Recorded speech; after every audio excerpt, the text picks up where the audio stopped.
देश यात्रा में गए इस संबंध में कोई जानकारी नहीं है। हाँ, कुछ लोग आकस्मिक अवकाश में हैं किसी कारणवश और वो स्वीकृत करा के गए हैं साहब से। देखिए, इस विदेश यात्रा में हमारे कार्यालय से वो आवेदन देके धार्मिक यात्रा पे गए थे, इस प्रकार का आवेदन था, विदेश यात्रा का आवेदन नहीं था।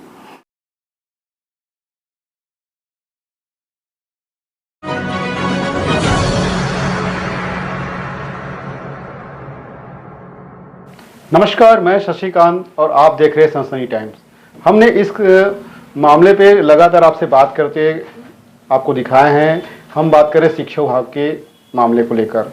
यहाँ पे छत्तीसगढ़ पेरेंट्स एसोसिएशन संघ है जो लगातार शिक्षा विभाग को लेकर हर बार शिकायत की है, लेकिन उस पर कार्रवाई संज्ञान में कलेक्टर रहे या उच्च अधिकारी उस पर नहीं ले पा रहे हैं।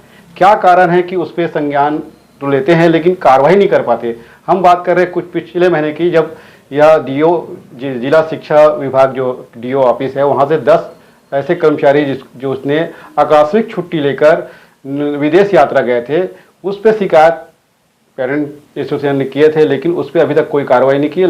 और उस पर जो कर्मचारी है उसको मलाईदार जो विभाग पद होता है, जो विषय होता है, उन पे उनको दिया गया है। तो इस पर संज्ञान लेने के बाद कार्रवाई क्यों नहीं होती?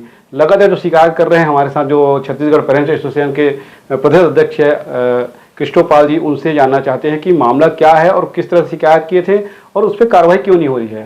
जी पाल जी, आपका लगातार हमारे चैनल में आपका स्वागत है। आप लगातार शिक्षा विभाग के जो मामले हैं उसको लगातार शिकायत कर रहे, उठाते आ रहे हैं, लोगों को संज्ञान ला रहे हैं, लेकिन उस पर कार्रवाई नहीं हो पा रही। क्या कारण है इसलिए?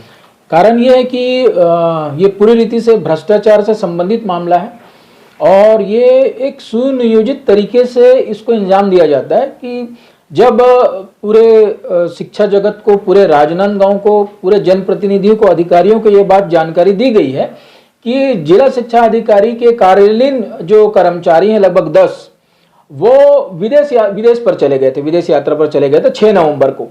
और जैसी इसकी जानकारी हमको प्राप्त हुई तो 11 नवंबर को हमने जिला शिक्षा अधिकारी को लिखित में जानकारी दिया कि आपके 10 कर्मचारी विदेश में हैं वर्तमान में। तो उन्होंने हमसे आश्वासन दिया कि तत्काल इस पर जांच बैठाई जाएगी और प्रेस मीडिया सभी को यह जानकारी दिया गया कि इस पर जांच बैठा दी गई है। स्टेट स्कूल के प्राचार्य और बीओ साहब को जांच अधिकारी बनाया गया है और यह भी बताया गया कि उन कर्मचारी को तत्काल प्रभाव से हटा दिया गया है। और हम यही आश्वस्त थे कि ऐसा हुआ है, लेकिन जब ये कर्मचारी 15 नवंबर को वापस आए तो ये पता चला कि अब ना ही कोई जांच बैठी, ना ही उन्हें हटाया गया और अब उनको मलाईदार पद दे दिया गया है। तो ये इस प्रकार से पूरा भ्रष्टाचार से लिप्त है और हमको ऐसा शक है कि चूंकि ये मामला पूरा उजागर हो गया था और इसमें लेन देन करके अब इन्हें बचा लिया गया है। और कल हम मंत्रालय जाकर इस पूरे मामले की जानकारी हम संचालक महोदय और सचिव महोदय को देने वाले हैं और पूरे दस्तावेज के साथ, क्योंकि जो कर्मचारी नेपाल गए थे, विदेश गए थे, वो अपने आवेदन में लिख के गए थे कि नेपाल जा रहे हैं। तो जिला शिक्षा अधिकारी को यह बात पूरी रीति से पता था कि विदेश जा रहे हैं और जानबूझकर आपसी तालमेल बैठाकर इनको नेपाल भेजा गया था, विदेश भेजा गया था, जबकि जिला शिक्षा अधिकारी के पास ऐसा कोई अधिकार नहीं है कि विदेश जाने की अनुमति वो दे दे। ये संचालक महोदय से अनुमति लेना पड़ता है, 3 माह पूर्व ये अनुमति लिया जाता है। तो ये पूरी रीति से एक सांठगांठ करके सुनियोजित तरीके से इस प्रकार का भ्रष्टाचार को ये पूरा अंजाम दिया गया है और इसकी जानकारी हमने कुछ दिन पूर्व हमारे विधायक और विधानसभा अध्यक्ष डॉक्टर रमन सिंह जी को भी दिया था और उम्मीद है कि अब कल जब हम मंत्रालय में जाके इस पूरी जानकारी को उच्च अधिकारी को देंगे तो इसमें जिला शिक्षा अधिकारी का निलंबन होना तय है। पाल जी, सुनने में अधिकतर मिला है, हमने भी खबर लगातार शिक्षा विभाग के आपके शिकायत के बाद बनाया है, दिखाए, लोगों को जागरूक किए हैं, लेकिन बात यहाँ पे आती है कि वहाँ पे विदेश यात्रा, जैसे नेपाल गए हैं तो नेपाल जाने को लोग विदेश नहीं समझते। मैं कई उच्च अधिकारी से बात किया हूँ उस पर, तो वो उनका कहना है कि ये नेपाल विदेश नहीं होता। तो आप इसमें किस तरह से तथ्य रखेंगे आप? एक्चुअली क्या है, नेपाल एक दूसरा देश है और नेपाल के जस्ट बॉर्डर में अगर आप जाएंगे तो वहां पर लिखा है भारत की सीमा समाप्त। वहां पर अगर नेपाल आप इंटर कर रहे हैं तो आपको एक टेम्परेरी वीजा लगता है। अगर आप गाड़ी में जा रहे हैं तो भंसार कटता है, आपको नया गाड़ी का नंबर मिलता है, आप नया मोबाइल नंबर मिलता है। तो एक प्रकार से उनका अलग प्रधानमंत्री है, अलग संविधान है, अलग झंडा है और एक अलग देश है। उनको एक देश का दर्जा मिल चुका है आज पूरे विश्व में। तो कैसे वो भारत का एक अंग है? भारत का वो विभिन्न अंग ही नहीं है, वो विदेश है। कोई अगर अधिकारी ये कहता है तो उस अधिकारी के ऊपर तत्काल कार्रवाई किया जाना चाहिए। देखिए, जिसे हमने खबरों पे जिला शिक्षा अधिकारी प्रभास बघेल का भी हमने बयान लिया, उससे चर्चा की है, उनका जी। साफ तौर पे जैसे ऑनलाइन आवेदन करते छुट्टी के लिए तो जी। उसमें अभिषेक श्रीवास्तव का नाम ऑनलाइन में दर्ज है, बाकी पशुपति के नाम से दर्ज हाँ, है। पशुपति नेपाल में है, पशुपति मंदिर नेपाल में है। भारत में एक ही जगह पशुपतिनाथ मंदिर है, वो है नेपाल। और अभिषेक श्रीवास्तव ने ऑनलाइन आवेदन किया था कि नेपाल जा रहे हैं, और बाकी ने किया था पशुपतिनाथ मंदिर। तो पशुपतिनाथ मंदिर भारत में सिर्फ नेपाल में और कहीं नहीं है। तो वो लिख कर गए थे कि हम नेपाल जा रहे हैं। और जिस गाड़ी को उन्होंने बुक किया था नौका ट्रेवल्स, वो उसकी पर्ची भी हमने जिला शिक्षा अधिकारी को उपलब्ध कराया। उसमें लिखा है राजनांदगांव टू नेपाल, नेपाल टू राजनांदगांव, 6 से 15 तारीख तक। तो ये स्पष्ट प्रमाण है कि वो नेपाल गए थे और नेपाल में घूम के आए हैं। अब नेपाल में क्या अपराध करके आए और किस प्रकार का वहां पर उन लोगों ने वो उस दूसरे देश में करके आया, ये तो जांच का विषय है। जब तक जांच ही नहीं होगा तो कार्रवाई कैसी होगी।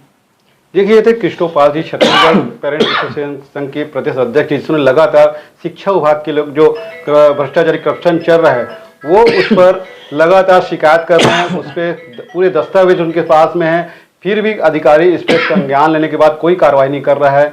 ये एक बड़ा सवाल खड़ा करता है कि आम जनता ये जानना चाहते हैं कि पूरा दस्तावेज होने के बाद इन कर्मचारियों पर कार्रवाई क्यों नहीं हो रही है। साथ साथ जो अधिकारी अधिकारी उनको संज्ञान में लेने के बाद भी कार्रवाई नहीं कर रही है, उनके साथ दे रहे अधिकारी। इस पर क्या कारण है कि अधिकारी उनको कार्रवाई नहीं कर पा रहे हैं और उच्च अधिकारी उस पर पूरा साथ दे रहे हैं। तो आने वाला समय, अभी जो पाल जी है वो मंत्रालय जाके मुख्यमंत्री, पूर्व मुख्यमंत्री है, विधानसभा अध्यक्ष है और मुख्यमंत्री है, सब इस मामले को शिकायत करेंगे, पूरा दस्तावेज लेकर शिकायत करेंगे।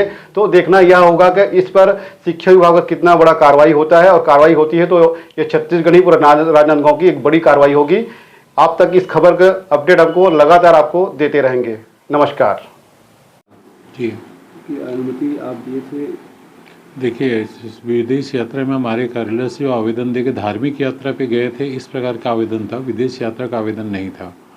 और उसमें हमने अनुमति केवल धार्मिक यात्रा के नाम पे भारत के अंदर के लिए अनुमति भी नहीं, हमने अवकाश स्वीकृत किया था।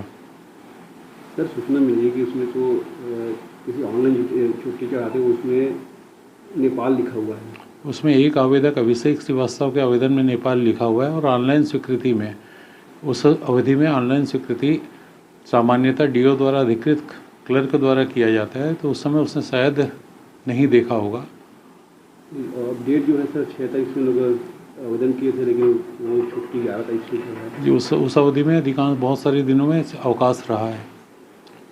7 तारीख को अवकाश था, 9 तारीख को अवकाश था, वर्किंग डे 11 ही है। सर इसको कुछ लिखित शिकायत भी की है? लिखित शिकायत छत्तीसगढ़ पेरेंट भी बैठाई गई है। जांच प्रतिवेदन आने के बाद ही इस संबंध में निर्णय लिया जाएगा कि उन पर क्या कार्रवाई संशोधित की जा सकती है।